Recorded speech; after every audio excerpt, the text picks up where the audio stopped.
pimps. So yesterday I went to work and I was meant to work at this nursing home. Normally I cover sick leaves at this nursing home. And I've only been working there since I started this new job. And I was not needed there yesterday. They were fully staffed.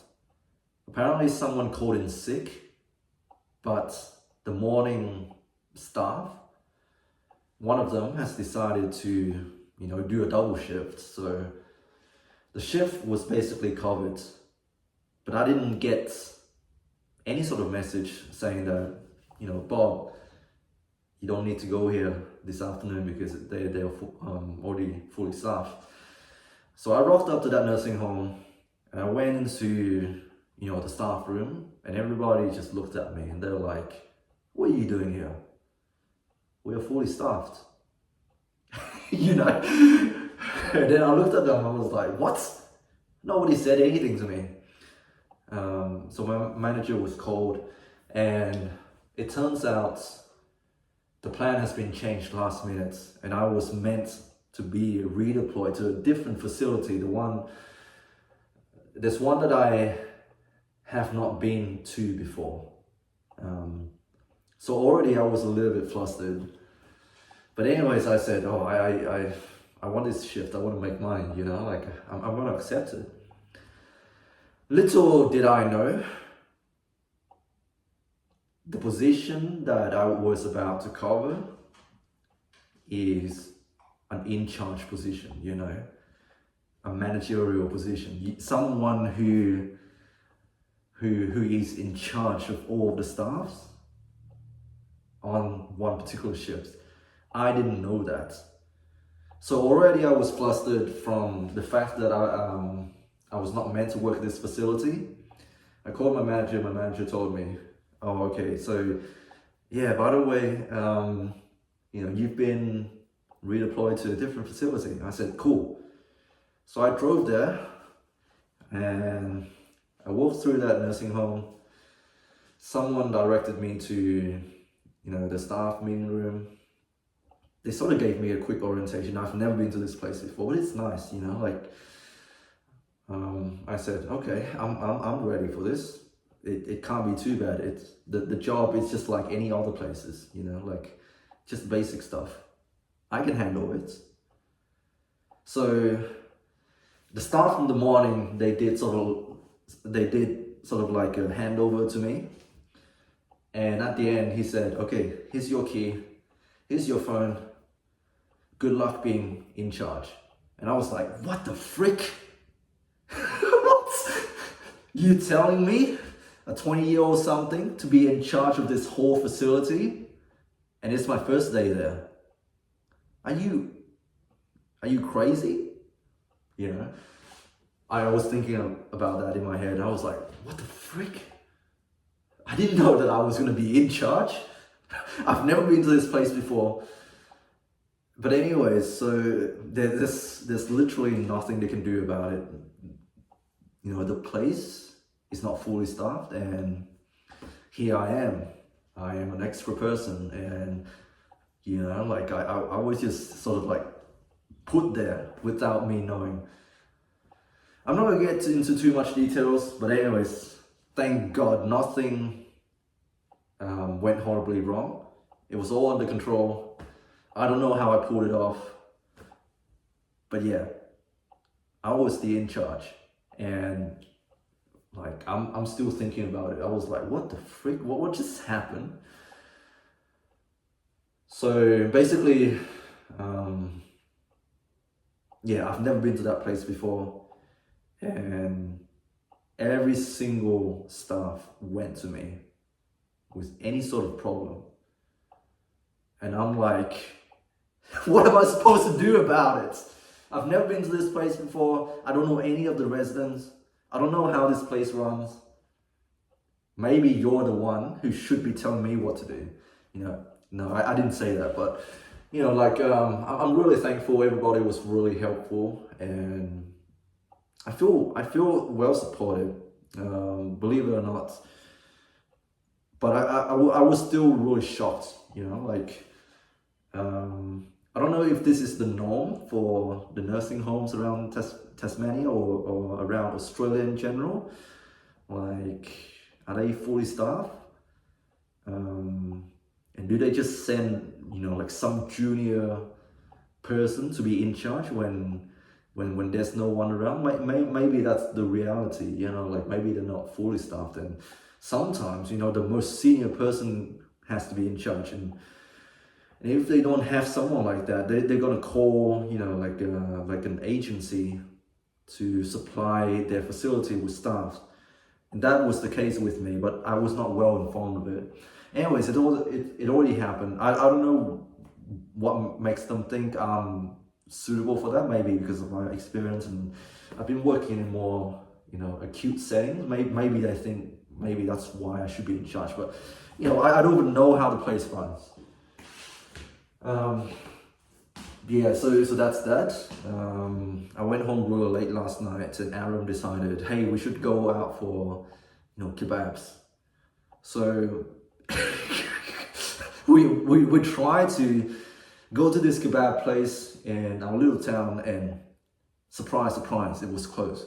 It's not the Netherlands, my brother in Christ. Everything closes at 7 o'clock here, 5 p.m. even, in this little town. It's not big enough, So the kebab places, they were closed. So we decided to go for a Macca's run, like go to McDonald's. And that was good, but we didn't go back home until like 2 freaking a.m. in the morning. I got off work at like 11:30. When I got home, that was like around 12 o'clock, midnight. We decided to go out for a Macca's run. Then got home around 2 a.m. Didn't sleep until 3 a.m. and I woke up super late this morning, so my day is already wasted. But I'm not missing out on much because it was raining. Went to the gym, did some pull-ups. No new personal record. I'm still a wreck. My body is in shambles. I'm surprised, like I'm still standing right now after what happened yesterday.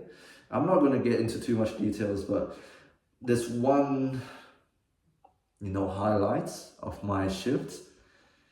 I went to see this resident who has fallen. She was trying to get up from the chair and she fell. She was not walking with her walkers.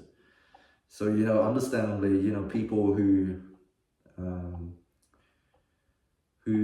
haven't been in like an acute area before, they see people getting hurt and they get really, really frightened, When I talk to my friends who are not in healthcare, like when they get a little bit sick, when they get like a little boo-boo, they overreact. They're like, oh, something's wrong with me. Like my body's, breaking down. I'm gonna die.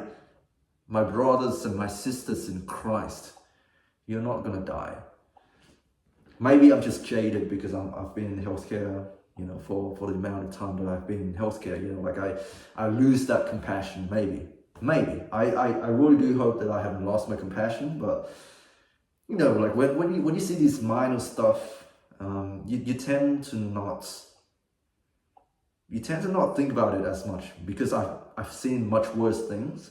But understandably, the staff that work there, they see the residents getting hurt, and they're really worried, and they should be. Like as humans, we should feel for others.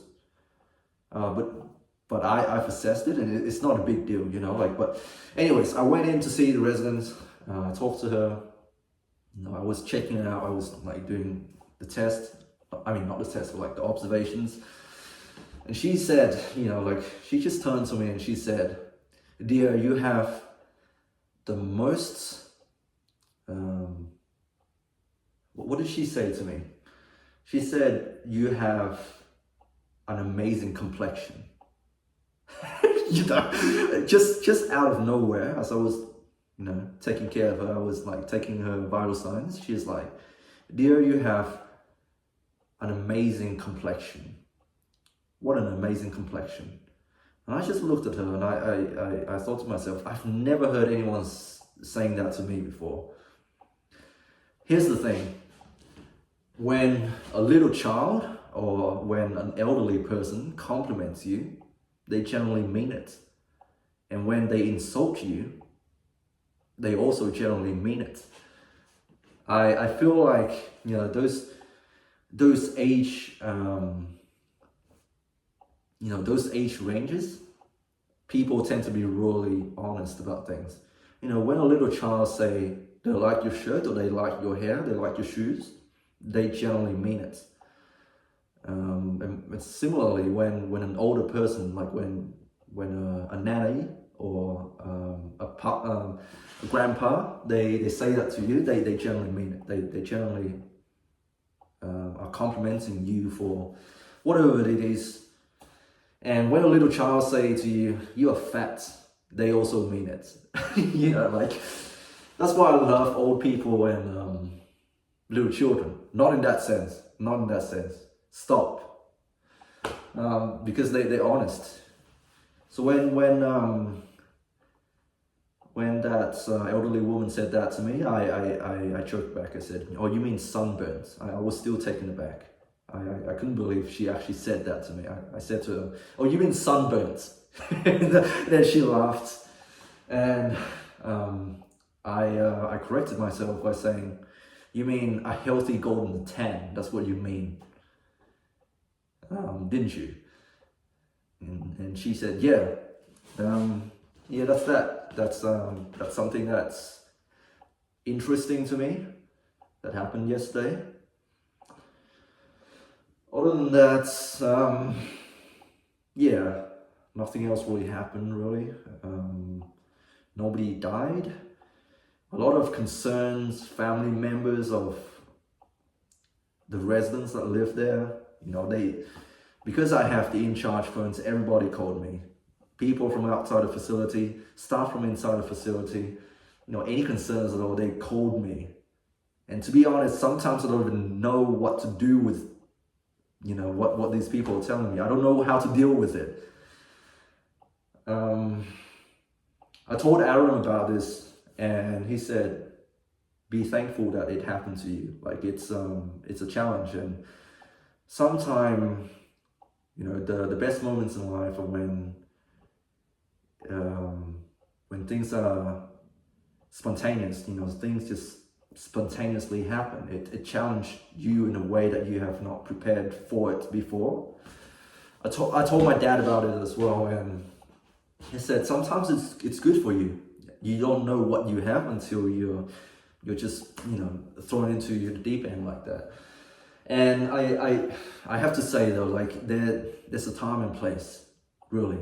I do think it is to the benefits of my patients and you know, the people who are under my care, that they hire someone who is experienced enough to, and you put those people in charge, and you make sure that your facilities are fully staffed, rather than putting some, you know, like, for example, a college age kid who has never worked a day before in his life, put him in charge. Like, that is just crazy. That is just unsafe. But, you know, sometimes these things need to happen so that you know that you kind of have what it takes, you know, to be a leader, to be a manager, that sort of thing.